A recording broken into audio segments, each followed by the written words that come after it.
Jake Paul. All day, every day. Why? Just think he knocks him out cold. Would you be willing to take the bet with Tyson Fury that's saying that Jake is going to beat you? No, I'm not worried about what Tyson Fury's got to say. That's what I'm saying. It ain't even about the money. I'm betting on myself. Yep. I'm focusing on myself. I'm fully betting on myself. I ain't worried about what anyone's got to say.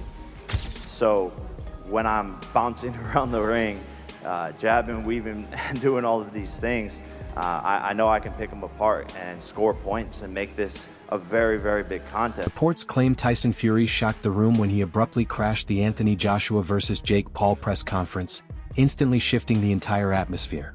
With cameras rolling, Fury fired off a bold warning to Joshua, insisting Jake Paul is far more dangerous than anyone is giving him credit for. He argued Paul has the power, discipline, and belief to pull off a massive upset. Fury even declared he'd bet £1 million on Paul to beat Joshua, a statement that sent fans and pundits into disbelief. Talk about possibly Joshua using Jake Paul as a tune-up to fight you. What are your thoughts on that? I don't know about tune-up. I think Jake Paul knocks him out. Seriously? Yeah. Why so? What impresses you about Jake Paul? I just think Jake Paul would knock AJ out. I think AJ's a spent force, and I think Jake Paul's on the rise. And I like his new heavyweight look. Bit chubby, bit bulky. I like how Jake Paul calls that full spectrum from... Anthony Joshua fired back at Tyson Fury's £1 million bet on Jake Paul knocking him out. Joshua made it clear he isn't swayed by noise, wagers, or outside theatrics. His focus is entirely on himself and the fight. He dismissed the bet as meaningless, saying he prefers to back his own preparation rather than gamble. Joshua emphasized he's there to fight, get paid, and move on, not engage in betting games or circus-level predictions. Would you be willing to take the bet with Tyson Fury that's saying that Jake is going to beat you? No, I'm not worried about what Tyson Fury's got to say. That's what I'm saying. It ain't even about the money. I'm betting on myself. Yep. I'm focusing on myself. I'm fully betting on myself. I ain't worried about what anyone's got to say. He did say he's going to put £1 million on it. Would you be willing to take that bet with Tyson Fury? Respectfully, I'm not worried about what Tyson Fury's got to say, or I'm not here for any of that betting and nonsense. I'm here to fight, and that's all it is. Once I get the job done, I'm going to collect my check, cash it, and I'm going to focus on the next one. My bet is on me doing the number. Jake Paul insists he can beat Joshua, arguing that Joshua struggles with smaller fighters, a claim he believes gives him an edge. Analysts, including Henry from a popular podcast, reviewed Joshua's past bouts against shorter opponents and pointed out patterns in his performances. While Paul highlights a potential vulnerability, the analysis shows Joshua's technique, power, and reach usually neutralize any size issue. The broader debate continues, but Joshua's experience and professional pedigree still make him a major obstacle no matter what Paul suggests. Tell you what, Anthony Joshua definitely doesn't struggle, and that's against guys who are of a similar stature to him. When he won his first world title against Charles Martin, he was a taller heavyweight, not taller than AJ necessarily, but a heavyweight of taller stature, and he got that one with a very simple knockout. It was one of the easiest fights of Anthony Joshua's career. He had a war against Vladimir Klitschko, but again, he was highly competitive and eventually managed to get Klitschko out of there. In the Kubrat Pulev fight, while it was a mixed performance, he did end up producing one of his best knockouts. Similarly against Robert Helenius, whilst AJ probably didn't put in one of his best performances again, it ended in another dramatic knockout. He was punch perfect against Otto Wallin, in my opinion, and he had that absolutely devastating knockout win against Francis Ngannou, who, of course, an absolutely enormous man with a fantastic chin, or so it seemed until Anthony Joshua got his hands on him. Even earlier on in his career against the likes of White, Brazil, and Molina, these were all taller heavyweights who AJ dealt with consummate ease. Of course, most recently he had that loss against Daniel Dubois, but we can't say that Daniel Dubois is a... Jake presents himself as a fearless challenger, eager to take on anyone. Yet beneath the bravado, he clearly understands the massive size gap he faces, even joking that he has to look up just to meet Joshua's eyes. Still, he tries to project the same confidence he carries into every big moment. He wants people to believe that belief alone can carry him through against a former unified champion. Jake frames the matchup as a lesson for young fighters, claiming that stepping towards someone this dangerous shows ambition and courage. You, Anthony Joshua, how we doing? Dude, never been better. This is what I dreamed of. This is what I manifested into reality. I'm here to shock the world, inspire the next generation. We're in the Heat arena. I'm a big Heat fan. Miami's on fire. This is my first pro fight, was in Miami against Gibb. I'm bringing that same energy here. First round KO. And the Schmo interviewed you there. When you fought Gib, it was on Fight TV. We've been with you along the way. Not very many times you're looking up at a face-off. So what did you make of looking up for one of the very first times at a face-off right here? Just looking up at Daddy there and just seeing, how big he is, and just my eyes were kind of going into his nipples and stuff, which I kind of liked. And then basically I was just like, whoa, he's big in that. And then, I can't believe how tall he is. Is this chain really on the line for the winner? I don't know if it's confirmed, but I'm down. But he has to put something up too. There has to be something in it for me. You say this is the biggest upset that's going to be in boxing history, right up there with 42-1 with Buster Douglas. Yep. What is the headline going to be when you knock this guy out and he's laying on the canvas? Matchroom CEO Frank Smith has stirred new debate around the Anthony Joshua versus Jake Paul matchup, arguing the event is driven more by spectacle than by sport. He suggested the fight is designed for entertainment value rather than a true test of boxing ability. According to Smith, the promotion leans on shock factor rather than competitive authenticity. He also said he still hopes a Tyson Fury versus Anthony Joshua fight can finally happen, calling it the biggest matchup in the sport. Smith added, however, that boxing is full of talk, and logistical and contractual hurdles mean nothing is guaranteed, even for 2026. Sorry, just to silence all the doubters here. A lot of people saying this can't be real. Anthony Joshua going in there, it must be an exhibition, or Anthony Joshua's it's going to be choreographed, and Anthony's going to carry him through a couple of rounds. I know Anthony Joshua. Just to silence all those doubters, he's going to go in there to do a job, right? It's 100% real. It's 100% real. People asking why is it 8 rounds, not 10? Because I don't think it goes past the first round. So it's, regardless, it's quite irrelevant. I think he steps across the ring and knocks him out. But we're in for a bit of fun, and everyone's going to be tuning in. It might not be fun for Jake Paul. I mean, it's serious entertainment, is it?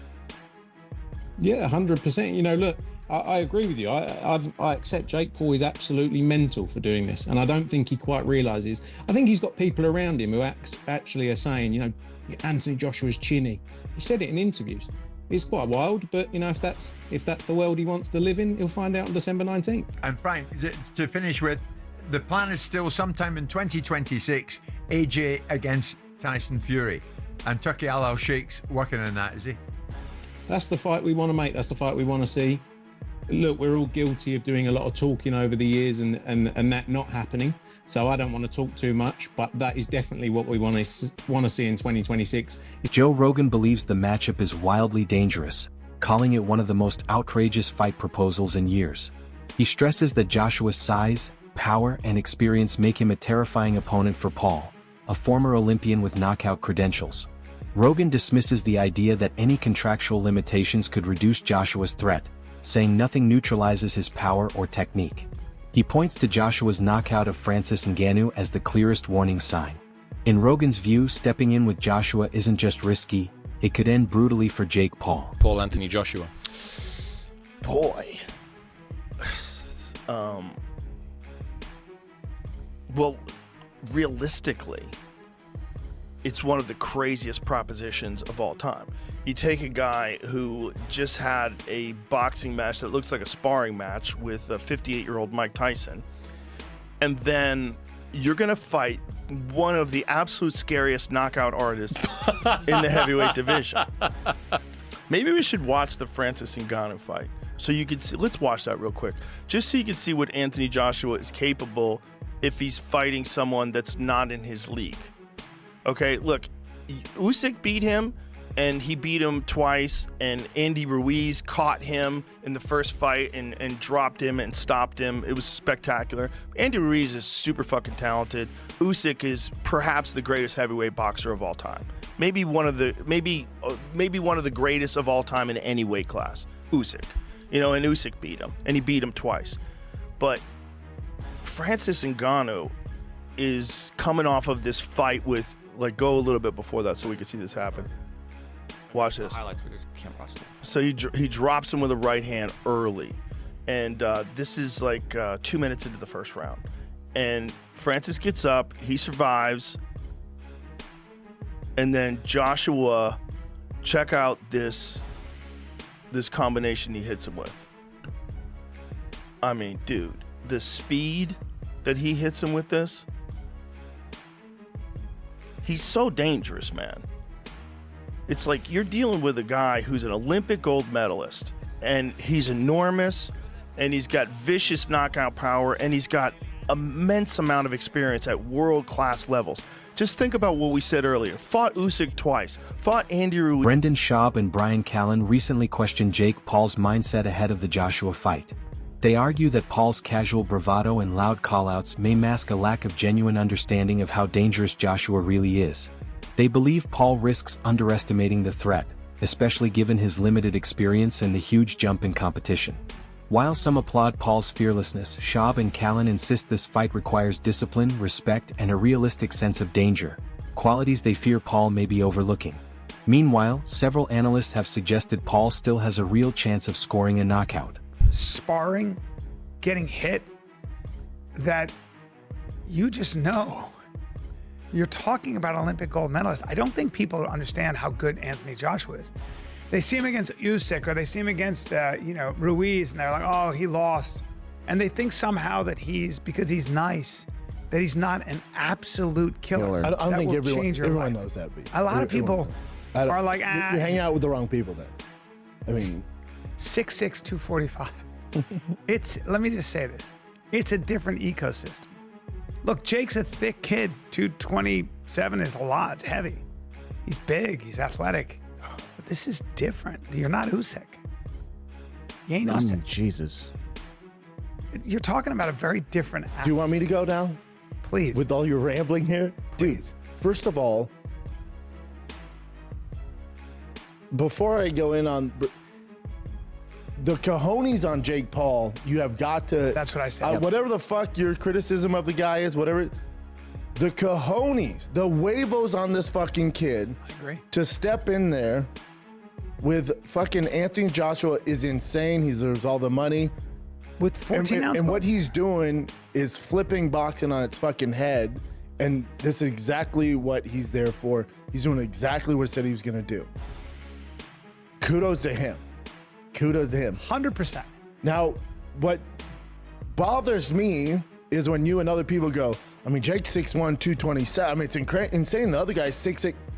Jake could be 6'10". I know. 300 pounds of shredded. What you guys are missing the mark on is Anthony Joshua is a gold medal winner in the Olympics. High-level professional. High-level. No, hold on. World champion. So I don't like it when we're talking like, dude, he's it's so not much, a physical so much thing, bigger. it's a skill thing. So I'll say this, and I'm not saying it's a fake fight, it's rigged, especially because you got Eddie Hearn involved, and they're using 10-ounce gloves, 10-ounce which is a big deal, and it's 8 3-minute rounds. 10-ounce gloves. It's terrifying. That's what you do in professional boxing, heavyweight boxing, which those do nothing, by the way. They do nothing. What you guys need to understand is, if this fight's not fixed, no one's taking a fall, cut all that narrative out. But I will tell you this.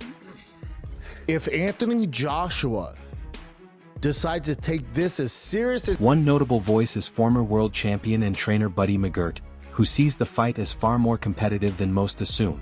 McGirt believes Paul's improvement as a heavyweight, combined with both fighters' size, reach, and power, makes the matchup closer to even.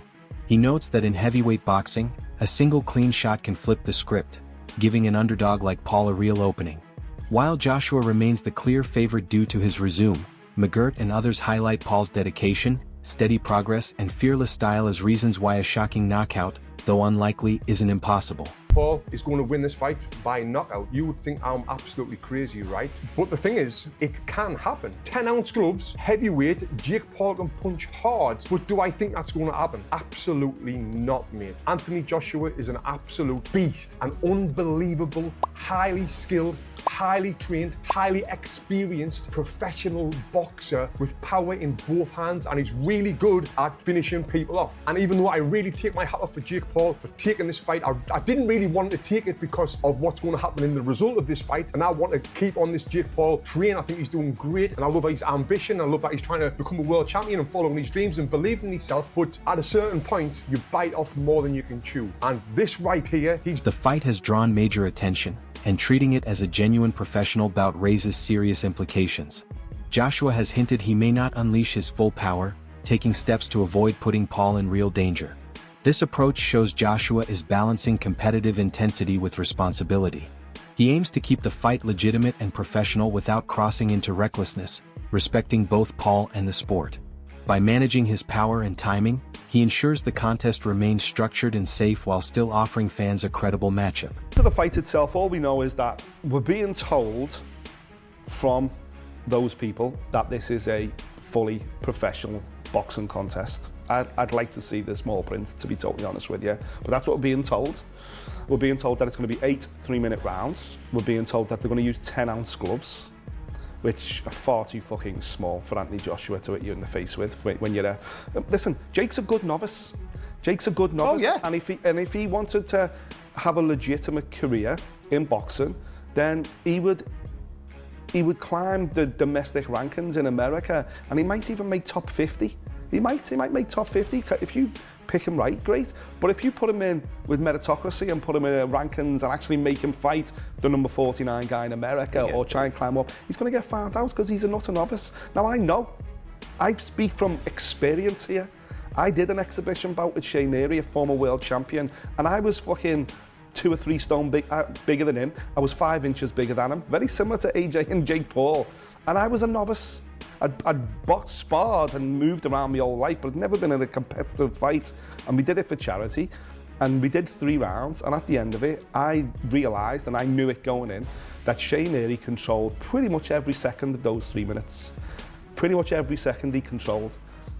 He put the pressure on me in 1 round, he hit me with the body shot in the 2nd round, and he caught everything I threw at him in the 3rd round when he said, go on, try and knock me out.